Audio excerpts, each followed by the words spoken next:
Me encanta. Bueno, Lu, Bueno, todo chicos. tuyo porque hay de todo, todo. Sí, hay de todo. Estamos al borde ahí de la veda, así que aprovechemos. Sí, quise traer como dividido en tres lo que iba a charlar hoy. Sí. Primero, más o menos, como yo lo quería titular los bloopers de lo que está pasando, o se están tirando cada cosita los candidatos, que bueno, está claro que están marcando como el rumbo a que el domingo se vota, entonces quieren tirar frases populares o cosas que resuenen. Sí. O bien, no.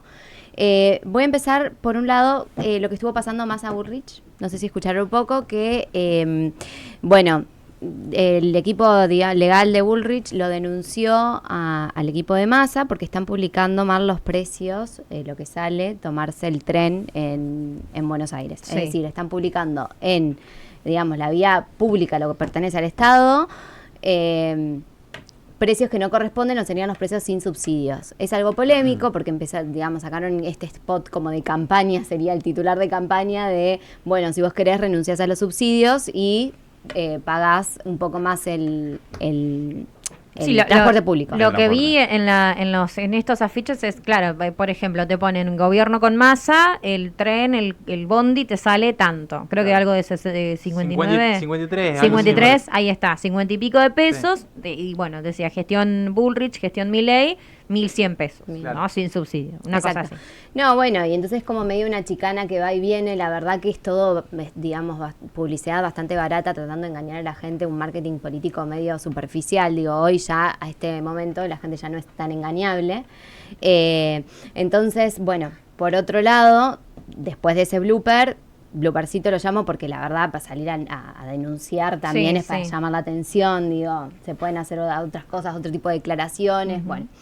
En ese contexto después sale, por ejemplo, a hablar una de las candidatas de Milei, Lemoyne, a decir algo bastante polémico con respecto a la paternidad, algo que está en la Constitución, digo, es algo que existe en nuestra nación y es como fundamental a nuestra nación, entonces plantearlo como que pueden renunciar a la paternidad es como muy fuerte, es otras discusiones, confrontándose al aborto.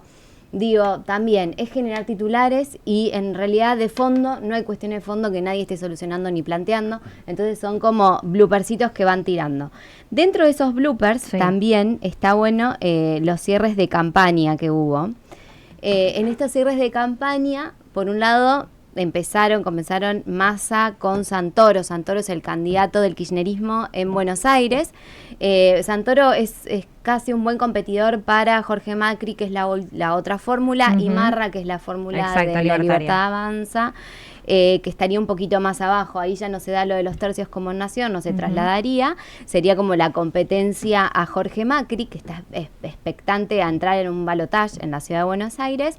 Y bueno, y en este cierre de campaña tiraron palazos bastante buenos, si se quiere, estas chicanas buenas, como diciendo, bueno, los Macri, por ejemplo, que van a ser la familia que viven el tiempo y a través de los tiempos en la ciudad de Buenos Aires. Sí. Eso fue uno de los palazos para el macrismo, y por otro lado, a Milei y a Marra también los defenestró diciéndoles barbaridades. Entonces Milei no tardó en responderle. Por supuesto. Y hablar de Santoro y decir que era como, digamos, un radicalucho, o hablando, digamos, del radicalismo despectivamente y criticando a otro partido político. Bueno, de hecho acá Maximiliano Puyaro, el próximo gobernador, digamos, el gobernador entrante, criticó esos dichos. Entonces esos dichos fueron, digamos, los respondió Maxi Puyaro, defendiendo en realidad a la militancia. Yo creo que lo que se quiso defender es un poco a lo político y a lo que no está por fuera. Dijo, mira, yo lo conozco, militó conmigo desde el alfonsinismo, desde que éramos chicos, no creo que sea una mala persona, y digo, la discusión pasa por otro lado y no por el ataque al partido político o a la persona, sino que discutamos propuestas. Yo creo que lo llevó a ese panorama. De eso poco igual, de propuestas y de discutir desde el lado de la propuesta. poco. Por eso, es lo que estamos, digamos, planteando de, va Lemoyne y dice cualquier cosa, nada con fundamento, nada profundo. Después, Bullrich y Massa peleándose por esto de que si pusiste el titular del precio o no el precio. Digo, la discusión está en que estás proponiendo algo sobre los precios de transporte público a 3 días de campaña. Eso es lo que estás haciendo, no la profundidad de cambiar efectivamente la política pública. ¿Y cómo ves esto, Lu, de intentar sacar o de que la gente pueda elegir suscribirse, digamos, a esto de renunciar a los subsidios? Es voluntario, aparentemente.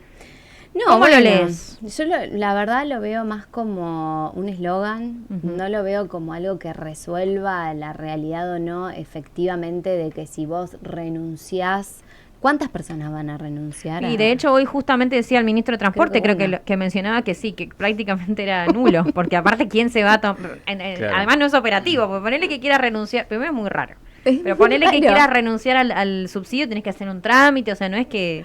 Claro, y es como voluntariamente que va a ir a decir, che, no me cobres. Es más, hasta por apuro, digo, cobrame, no sé, tengo que hacer todo esto para que sí. no me cobre. Bueno, chao, cobrame como me tenga que cobrar. Lo ve aquí en Santa Fe en muchas oportunidades y lo ve quizás cuando prende el televisor y lo ve en Buenos Aires.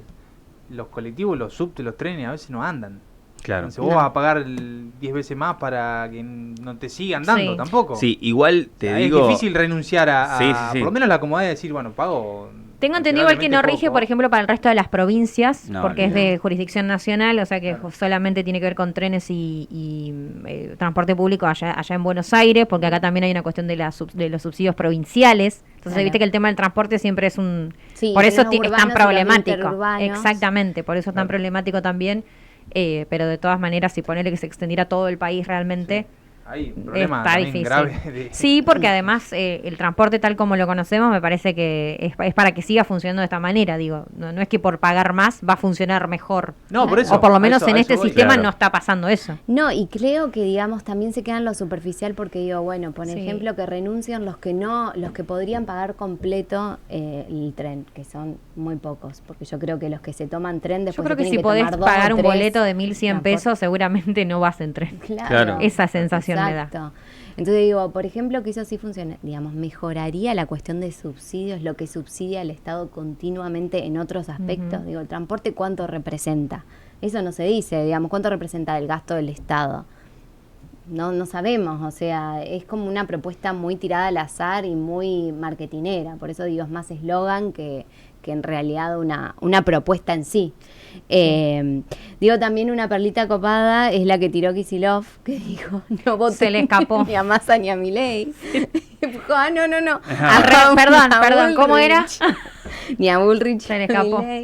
Eso también fue una linda perlita a 3 días. En cambio no está ni con Massa ni con Milei, tiro. Es fuerte. Está estresado. Sí, está estresado. El profe de la universidad. Está estresadísimo. Está muy complicado. Y bueno, en Viste que no puedes dejar pasar un igual. No puedes tener un furcio de esos porque te arruina. Te arruina. Y más siendo gobernador y más como se está dando el escenario que, digamos, en estos después de lo de días, Insaurralde y todo, es como que... Bueno, eso también, digamos. En el cierre de campaña que hizo Massa con Kicillof, ni nombraron, por supuesto, lo que hizo lo de Insaurralde, ni se les pasó por la cabeza. Digo, fue un escándalo nacional y no se te da ni como para... Bueno, son cuestiones que, digamos, quedan en el tintero a resolver. Me parece también divertido hablar un poco del cierre de campaña de Milei. No sé si ustedes vieron, traje un videito como para ponerlo de fondo, no para escucharlo mucho. Pero... Estamos viendo a través de YouTube, del cierre de campaña que fue en el día de ayer. Sí, en el Movistar Arena. En el Movistar Arena, 15.000 personas. De lo cual, bueno, me traje anotadas algunas frases, pero principalmente, digamos, fue como un poco fuerte, digo, los modos y las maneras y las formas de hablar y de gritar, bien a su estilo, digamos, al estilo que también creo que espera el votante de él. Lo importante es que hizo un llamado muy fuerte a la gente que no fue a votar a las PASO, evidentemente como su estrategia de búsqueda de votos está por ese lado, por la gente que no fue a votar, y haciendo ese llamado recordó y dijo, bueno, nosotros podemos llegar a ganar en primera vuelta. Quiero aclarar esto, lo de primera vuelta es muy importante. Debiera ser muy contundente para ganar en primera vuelta. Yo la veo muy difícil. Claro, tenés que sacar 45% o sea, el 45%, a diferencia del otro, el 45% de los votos, o bien sacar un 40% con una diferencia de más de 10 puntos, con el que queda segundo. Es mucho. Hoy las encuestas, si bien no te puedes guiar por encuestas, tampoco podemos difundir ya lo que tiene que ver con porcentaje de encuestas, pero no ni a gancho. Ninguno llega a ese porcentaje. No, está dividido 100% en tercios. Fue lo que, digamos, el programa que vine después de las PASO y fue lo que charlamos, digamos, la política está en tercios. La verdad que eso no va a cambiar. No hay encuestas. Me estuvieron preguntando muchísimo y lo digo acá en la radio, no tengo encuestas. Claro. No hay ninguna encuesta oficial, siempre dan vueltas encuestas. Esta vez, no sé, digamos, ya sabemos todos por qué. No hay ninguna encuesta dando vueltas. Tal vez habrá muy a puertas cerradas y muy en el círculo rojo de los candidatos. Pero lo que sí se sabe que por estrategia se están jugando Massa a ir a llegar al balotaje con Milei, y a Bullrich lo que se dice es que le hubiese gustado llegar al balotaje con Massa, hubiese sido lo más fácil para poder ganar fácilmente, de lo cual las altas probabilidades es que se llegue con Milei. Entonces se está tratando de confrontar lo máximo posible con el kirchnerismo como estrategia para poder entrar exactamente a un balotaje. Después, como cierres de campaña también interesantes, la tuvimos a Bullrich en Venado Tuerto y en Córdoba también, acá en la provincia. Me parece que también eso es estrategia, estuvo en el corazón del voto del campo, de lo cual fue, digamos, uno de los votantes más fuertes para el macrismo en el 2015, entonces se está tratando como de captar o recaptar eso. Exacto. Digo que nos falta el cierre de campaña de Massa, que va a ser hoy. En una fábrica, como que se quiere dirigir a los trabajadores, un típico cierre de campaña peronista, me parece bastante acertado. Sí, está acorde a lo que viene hablando, digamos. Exacto. Creo que los 3 cierres de campaña fueron bastante acertados. Milei habló efectivamente a su votante, de su modo, con esta canción que entra él, gritando, arengando y planteando, digamos, este rupturismo fuerte. Patricia le habló al campo y a este sector santafesino, cordobés, de ese tipo de sector y de clase, que fue el que le hizo ganar en 2015, y Massa le va a hablar al trabajador y, digamos, a ese voto peronista de provincia de Buenos Aires, que ellos apuestan el 100% a que provincia de Buenos Aires les dé los votos para entrar al balotaje. Bueno, veremos. ¿Cómo ves esto que volviendo un poco a lo que decía Lemoine, ¿no? Respecto a no hacerse cargo de la paternidad y bla, bla, bla? Y de hecho hoy leía que Villarroel se despegó de eso. Exacto. Perteneciendo al mismo partido, digo, es llamativo por lo menos. Bueno, eso también lo conecto con algo de Bullrich, que una cosa es que es muy notoria, no tienen equipo. Es decir, si vos sos un mismo equipo, ¿por qué Villarroel saldría a despegarse los comentarios que está haciendo su primer candidata a diputada nacional? O sea, vos lo que tendrías que hacer es, como equipo, vas de frente, bancando, y más o menos tuviste una reunión de campaña en donde dijiste, che, esto lo decimos, esto no, vamos por este lado, tenemos estos ideales y estas convicciones. Digo, ahí deja en descubierto lo de los libertarios, la Libertad Avanza, que no tienen ideales ni convicciones en común, ni un equipo formado. Y voy a Massa y a Bullrich porque la vieron un poco más, digamos, confiada a Patricia estos últimos días, y creo que, digamos, la diferencia es que pudo superar las cuestiones de la interna, que dejaron bastante golpeada a la interna de Juntos por el Cambio, supo armarse nuevamente de un buen equipo y se está viendo como soportada por un gran equipo. Y después lo que veo es que el kirchnerismo, con Massa a la cabeza, también logró, a pesar de todos los baldazos internas que había, baldazos internas, lo de Insaurralde, que todos los intendentes de conurbano llevaron la boleta de Milei, discusión interna, esto que lo otro, se los ve unidos y más unidos que nunca, como siempre, no sé cómo, pero llegan. Entonces digo, hay equipo de ambos lados.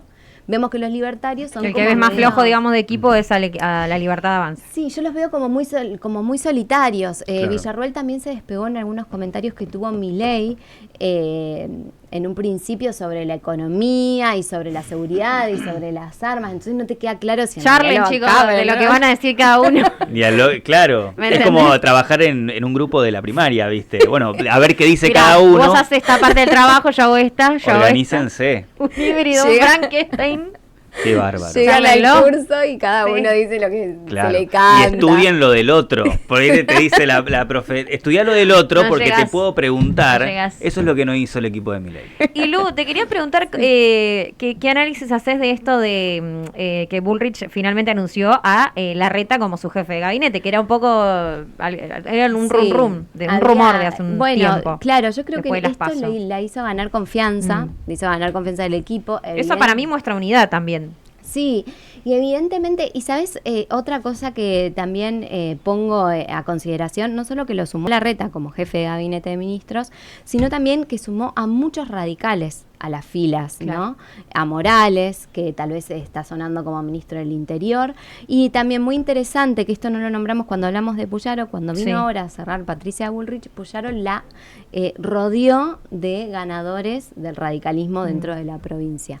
Ganadores a intendentes, bueno, fue en Venado Tuerto con Lionel Chariela, que ganó como intendente, que renovó su banca, su intendencia. Sí. Entonces digo, eso tiene que ver no solo unidad dentro del partido del PRO, porque eso para entender cómo es una alianza, es lo mismo que pasa con el peronismo, no solo dentro del PRO, sino con la alianza con el radicalismo. Hay como una sinergia, vino Petri también en estos últimos días, y bueno, se está trabajando muy en conjunto. Eso creo que demuestra equipo, lo mismo que le pasó a Massa. Pasaron lo de Insaurralde, pasaron ese baldazo agua fría y se mantuvieron todos dentro de la misma fila. Nadie salió a decir nada por fuera, nadie salió a criticar. Bueno, lo mismo que está pasando con Chocolate y esa causa del rock. Sí. Nadie dice nada, nadie va por fuera. Entonces, digo, una unidad, uno tratando de formar un equipo y el otro, bueno, con cuestiones de que lo están cuestionando, pero igualmente hay unidad. No es lo mismo. Yo me planteo esto frente a los libertarios, ¿no? Que es lo que he analizado, digo, cuando escuché los dichos de Villarroel. Digo, si ahora que las papas no queman, si ahora que vos te tenés que poner de acuerdo solo en qué decir en propuestas, o sea, pues son propuestas, no es algo que vos tenés que llevar adelante. Digo, cuando estés en el gobierno, si vos realmente tenés que llevar adelante una propuesta grande, económica, de toma de decisión de transporte público a nivel nacional, de sindicalismo, ¿qué se van a estar peleando todos todo el tiempo? Bueno, a ver, es que no sería la primera vez que lo veamos. En lo posterior no sería la primera vez que lo veamos. Yo creo que también juega mucho que no tienen antecedentes, por decirlo de alguna manera, el hecho de que la Libertad Avanza nunca ha gobernado este país, digamos. Ahí tienen una de ganar, pero como vos bien decís, o sea, nos podemos poner de acuerdo y hacer una alianza acá para entre todos querer presentarnos a un cargo, pero después hay que gobernar, y hay que gobernar con consensos, y es muy complicado. Hay que gobernar con consensos, y tampoco que no nos olvidemos que la política también es convicción y son ideales. No, la política no es solamente, eso es algo que también se ha criticado mucho, se ha desdibujado porque muchos buscan poder y dinero, y no es poder y dinero, es convicciones, ideales, y es querer mejorarle la vida a la gente. Entonces digo, si vos tenés una convicción, un ideal de cómo le querés mejorar la vida a la gente, todos vamos a decir lo mismo, porque todos coincidimos. De ahí en más nos podemos pelear en alguna forma u otra y discutir. Vos sabés que eso que estás diciendo es súper interesante, y a mí me genera como una ambigüedad, porque, por ejemplo, ¿no? A Massa se lo ha acusado muchísimo de acomodarse, ¿no? Claro. De panquequearla. Vamos a decirla como panquequearla, básicamente. Tiene como el estigma puesto. Y él lo que responde a eso en las últimas entrevistas que vi es, bueno, pero hay que consensuar, siempre me voy a sentar a la mesa, o palabras más, palabras menos, con gente con la que necesite consensuar, porque la política es básicamente de consensos, eso dice, incluso, habló de que no tendría algunos ministros que hay actualmente en el gobierno de Alberto Fernández, él no los tendría en su gobierno, o sea, se despegó en algunas cosas, y en otras dijo que está abierto como a, de alguna manera, hacer alianzas, a consensuar con otros partidos también. Digo, ¿hasta qué punto uno puede hacer eso de sentarse con otros a tratar de consensuar sin perder eso que vos mencionás, que es tan clave? Es muy fino el límite. Sí, es muy fino. La ideología o cómo vos querés, porque tampoco te podés ir de un extremo al otro, claramente. No, totalmente. Lo que creo que se pierde en esto es la concepción de que, por ejemplo, Congreso el Congreso de la Nación, no está formado solo por las disidencias y negociaciones de partidos políticos, ideas y convicciones, sino que esos partidos políticos y esas personas representan territorio y representan a las personas que los votaron. Entonces, ¿qué quiero decir con esto? Que vos tenés que negociar, no solo pensando en tu convicción, en tu ideal, en tu valor y en cómo pensás que le cambiarías la vida a la gente, sino a quién estás representando. Claro. O sea, alguien de Santa Fe no puede votar en contra del campo. Claro. Es como, digamos, y en eso yo creo que la mayoría de los diputados nacionales están alineados, siendo del partido que sean, piensan más o menos lo mismo con respecto al campo. Digamos, un poco más, un poco menos, pero más o menos votan. Entonces, me refiero a eso, que no se tiene que perder nunca el rumbo de yo tengo esta convicción y voy a negociar, pero también pienso a quién represento y por qué lo represento, y por qué estoy acá sentado. Cuando ya te olvidaste de eso, ahí ya te olvidaste de todo. Entonces, no es todo lo mismo, porque se tiende a decir que la política es todo lo mismo. No es todo lo mismo. No es lo mismo un diputado de Santa Fe que un diputado de Neuquén. No es lo mismo estar sentado en el Senado, en la Cámara Baja, que en la Cámara Alta. Y no es lo mismo decir que vas a eliminar el Banco Central, como tener disidencias y diferentes propuestas de cómo cambiarías la vida de la gente, como lo hace el peronismo, a diferencia de Juntos por el Cambio o Frente de Todos. Tienen diferentes, digamos, convicciones de cómo cambiar la vida de la gente, pero se la quieren cambiar. Yo lo que veo, y esto lo hago desde militante política y desde analista política, digo, lo que veo de los libertarios es que es como una caja vacía. Tienen mucho titular, tienen mucho contenido sobre enfrentamientos, sobre ciertas cuestiones. Lo que no veo es un basamento político y no veo en sí el fin, el bien común. ¿Qué es lo que buscan de bien común? Claro. Pero bueno, eso es una crítica para todos los políticos, en decir, es una campaña sin propuestas políticas, entonces cualquiera... También que se haya llegado a una elección de tercios, evidentemente, a un mea culpa, Juntos por el Cambio, que ya estuvo en el gobierno y el peronismo, el kirchnerismo, básicamente, también se tiene que hacer un mea culpa, de decir, bueno, se llegó a esta situación, ¿por qué? ¿Qué pasó antes, no? Lu, ¿cómo cerramos esto? Estamos ahí a las puertas de las elecciones, mañana veda. Una reflexión breve te pido y nos vamos a las noticias. Sí, lo que sí digo a todos que vayan a votar, sí o sí, eso es fundamental, no se queden en casa, vayan a votar, elijan, traten de leer, como siempre les digo, manden mensajito, pregunten a todo el mundo, entren a leer, están todas las plataformas disponibles más o menos a conciencia. Sí. Hoy estas elecciones del 22 definen nuestro presidente, nuestro futuro. Estamos en un momento, en un contexto en donde necesitamos definiciones y no más inestabilidades, así que a decidir con ganas, con fuerza, y es el momento donde todas las quejas, donde todo lo que criticamos, donde todo lo que buscamos también que haga de bien la política, se ve representado en nuestro voto. Es el momento. Gracias, muchas gracias.